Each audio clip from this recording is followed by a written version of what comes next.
Melissa Johnson of Wow Ministry. Welcome to the Pain to Purpose podcast with your host, Melissa Johnson. Real talk, real transformation.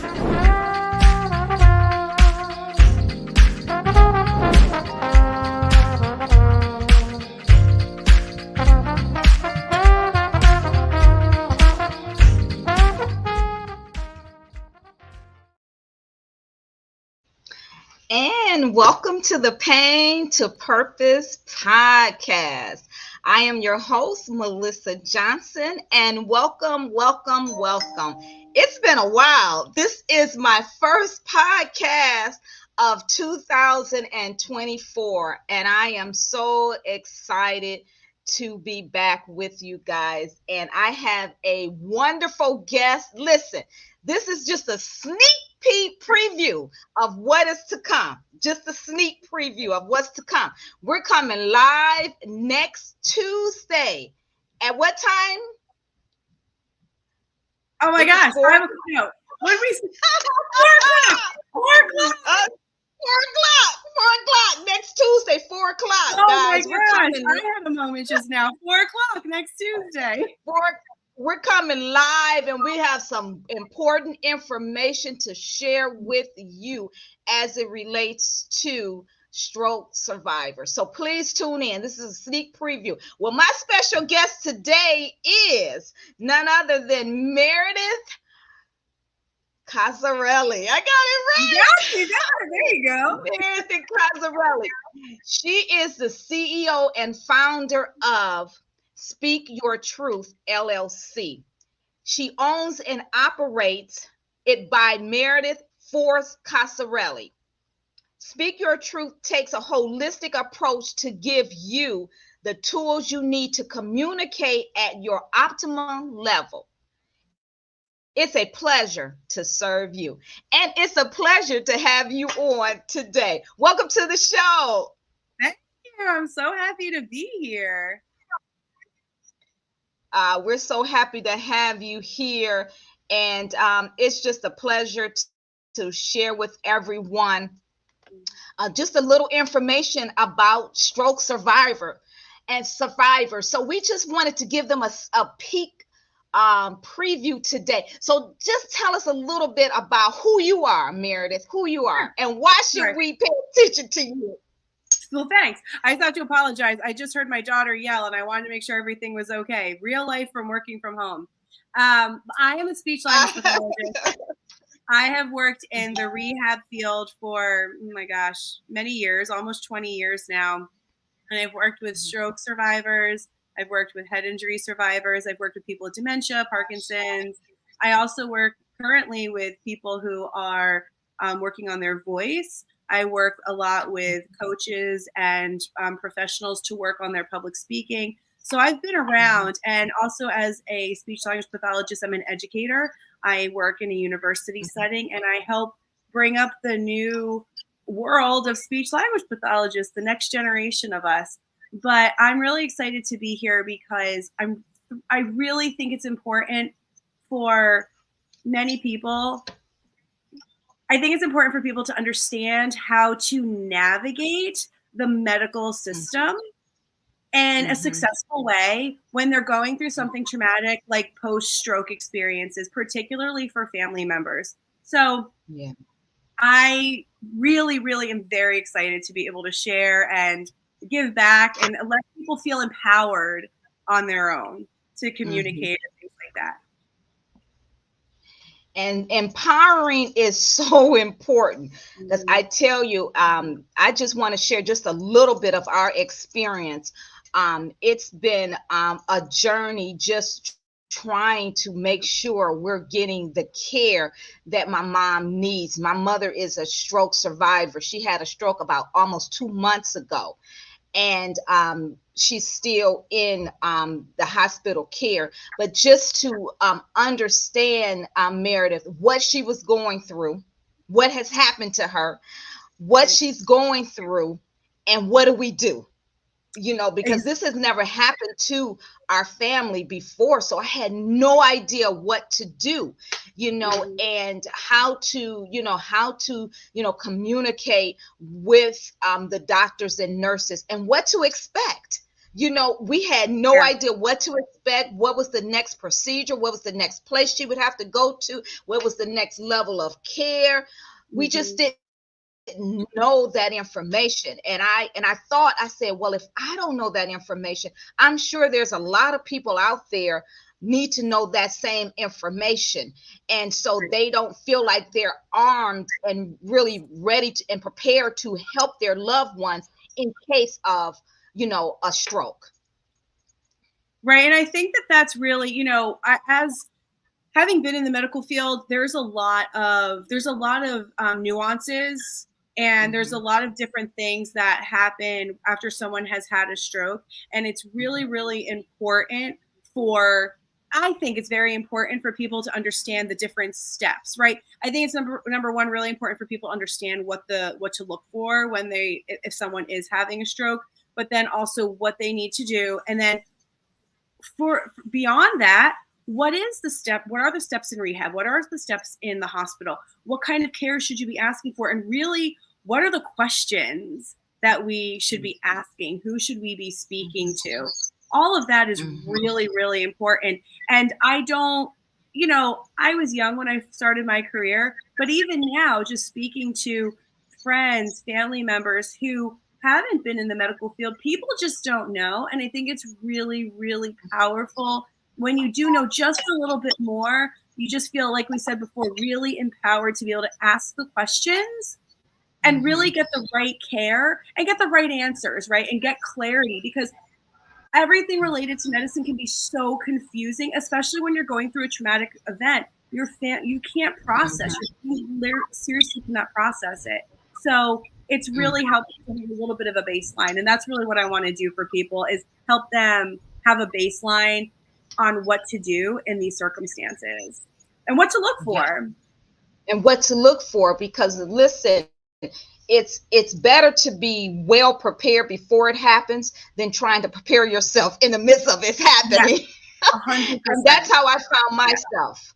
I mean, I didn't, it comes unexpectedly. I didn't expect that. A week prior, I was hanging out with my mom downtown, and a week later, I'm in the hospital with my mom. And I didn't know what to do, Meredith.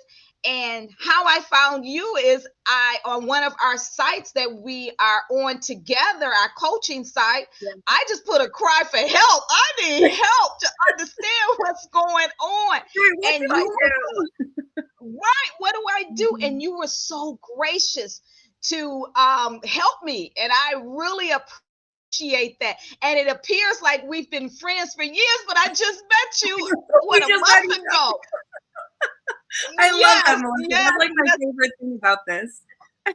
I know, and I just love your spirit, and I love your energy, and it just takes people like you in the industry to make it better. And so I just really appreciate your energy. And I think about this quote Maya Angelou wrote. She said, "Be so good at what you do, people can't take their eyes off of you." And that's what I think about you. You're so good at it. I need to know more. I can't keep my eyes off of you. I love that quote. And so I am just really looking forward to our conversation on next week. And we just wanted to give you a sneak preview. We're going to talk about several areas. And so Meredith, just share with the audience exactly what we're going to share with them on next week, which is our full interview on next week.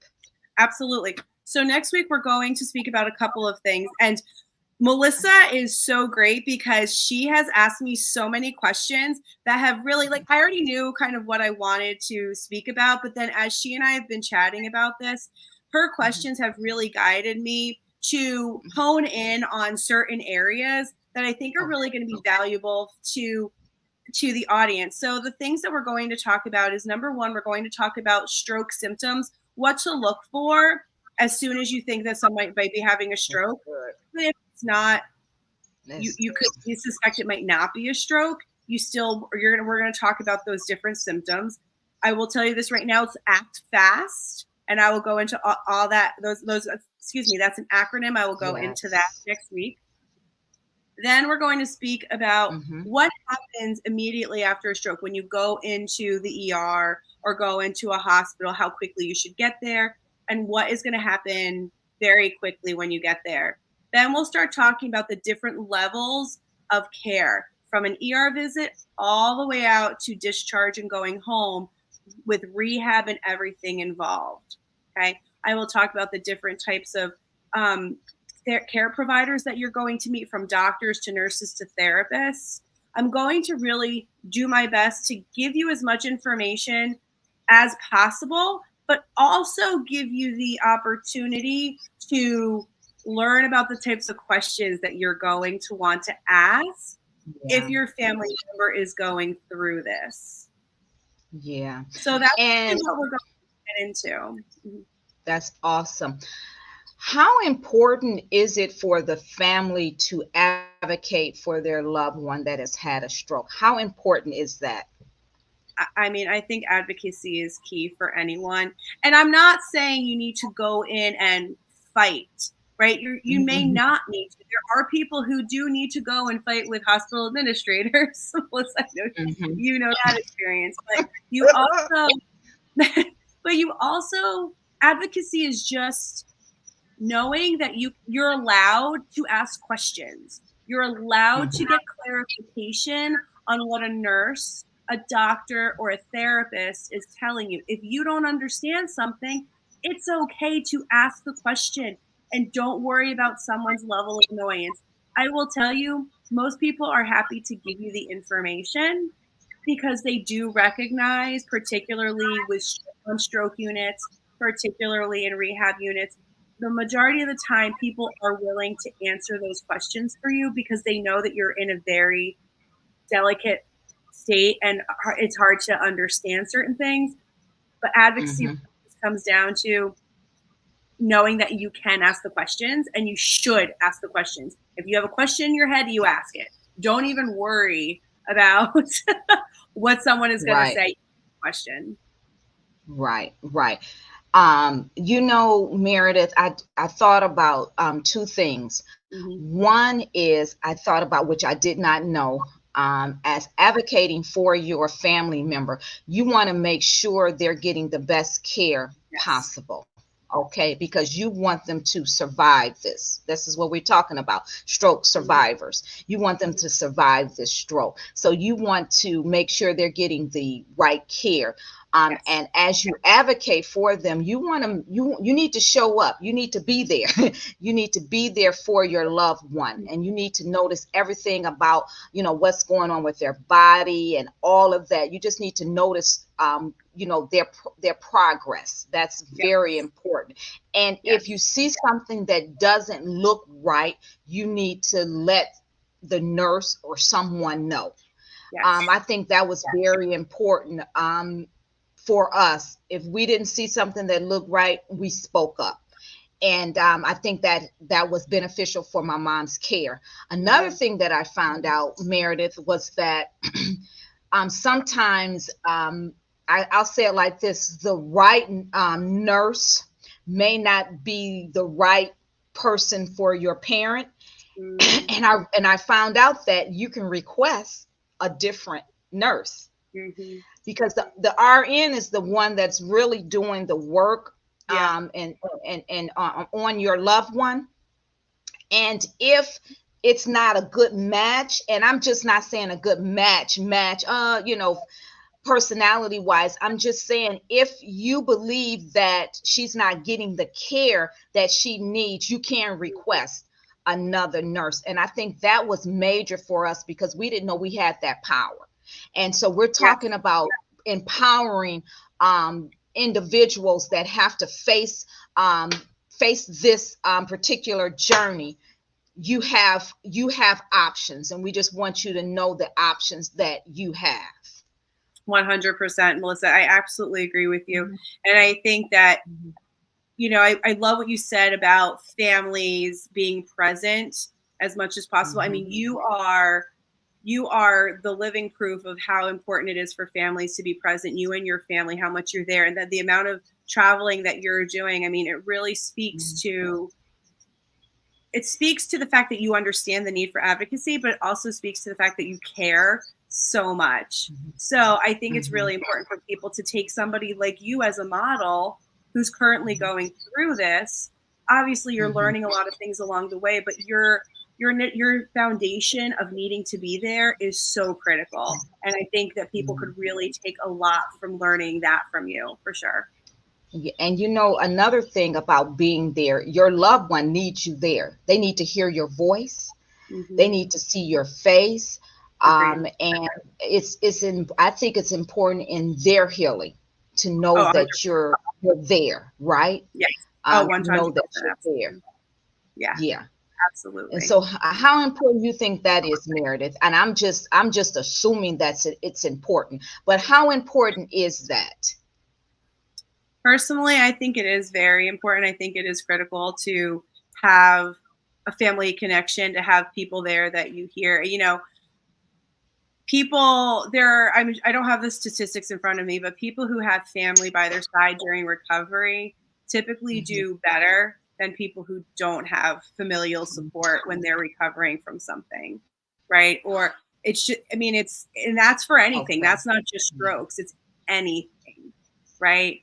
Because when we look at what we call prognostic indicators, so how somebody's prognosis is going to be, what is family support? That is actually one of the things that we look at when as a speech language pathologist, when I look at patients that come into my private practice, I know if a patient's going to do well if they have family support. We really do look for that. Right. Or any kind, not just family, but whatever their family is, right? So whoever are the close people. Right. Yeah. Right. I think that's really important. I think everyone has to work together as a team. And I think it takes the whole team effort, whatever team you have. Our team consisted of me and my sisters, my niece, who is an RN, which she was she was just a wealth of information because she understands the industry, right? And then we had my aunt, and that was our team. And so we took shifts, and there was someone there in the morning, someone there in the afternoon, someone there in the night. And then we communicated with each other. This is what we saw. This is what's going on. And then we would be on one accord. And I think that really, really helped us by being on one accord, being together and working as a team. Agreed. Yeah, I think you guys have done it the right way for sure. Yeah. So I am just looking so forward to our conversation next week, guys. We're going to give you a lot of information. So listen, you're going to school next week. You're going to school next week. So come with your pencil, your paper. If you have any questions, we're here to answer your questions live. Listen, I want you to get in contact with Meredith. I'm going to put up her information here. Again, the name of her company is Speak Your Truth. This is her website at www.sytllc.com. Speak Your Truth. That's how you can get in contact with Meredith. She also has a calendar connected to her site where you can go and book an appointment with her. If you need her services, she's here to help you. Her spirit is just so genuine. You want someone that is relatable to you and that can give you some information that will help you in your time of need. And I highly recommend her and her services. So reach out, speak with her, and prayerfully you guys can connect. It's sytllc.com.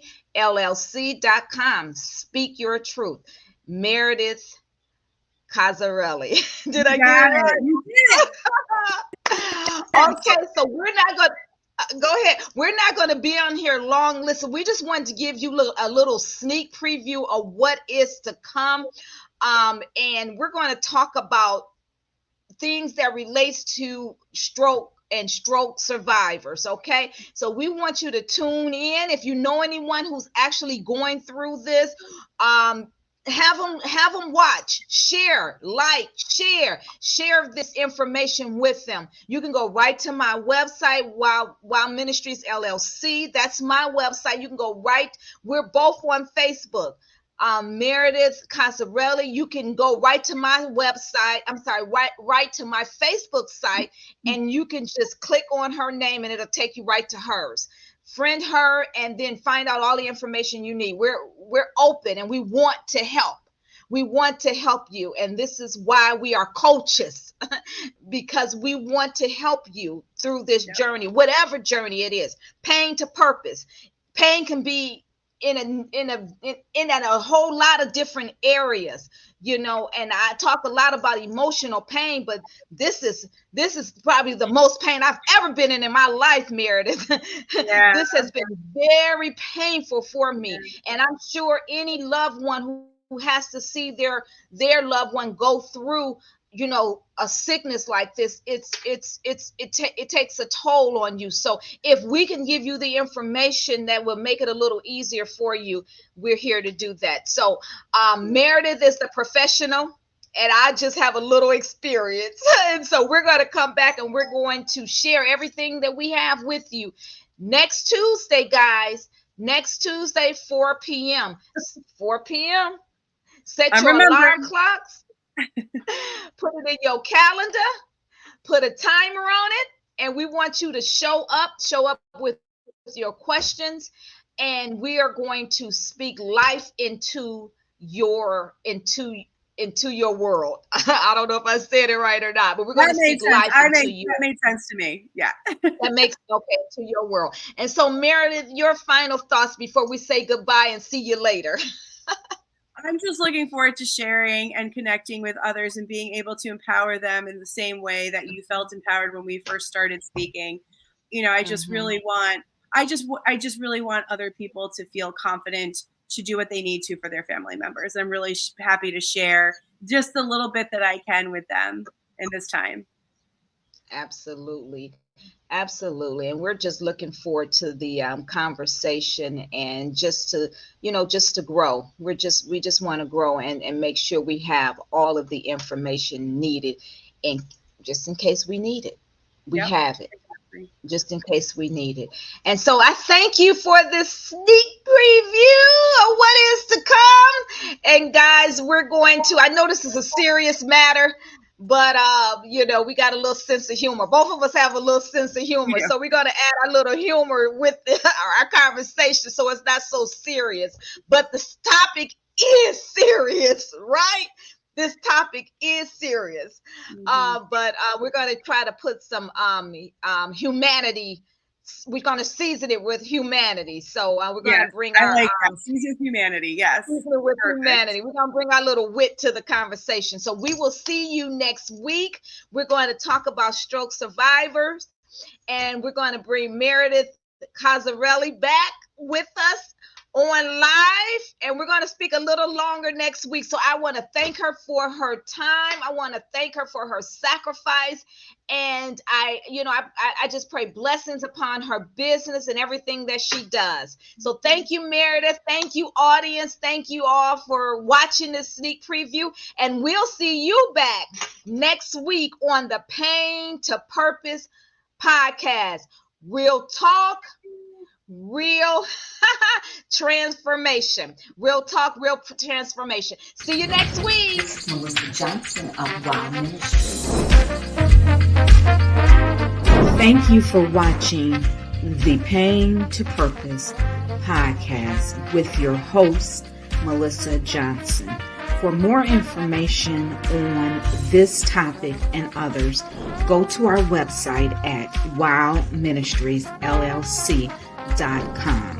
If you are in need of coaching, book your consultation today and let us take you from a life of pain to a life of purpose. This has been Melissa Johnson, Wild Ministries, with the Pain to Purpose podcast.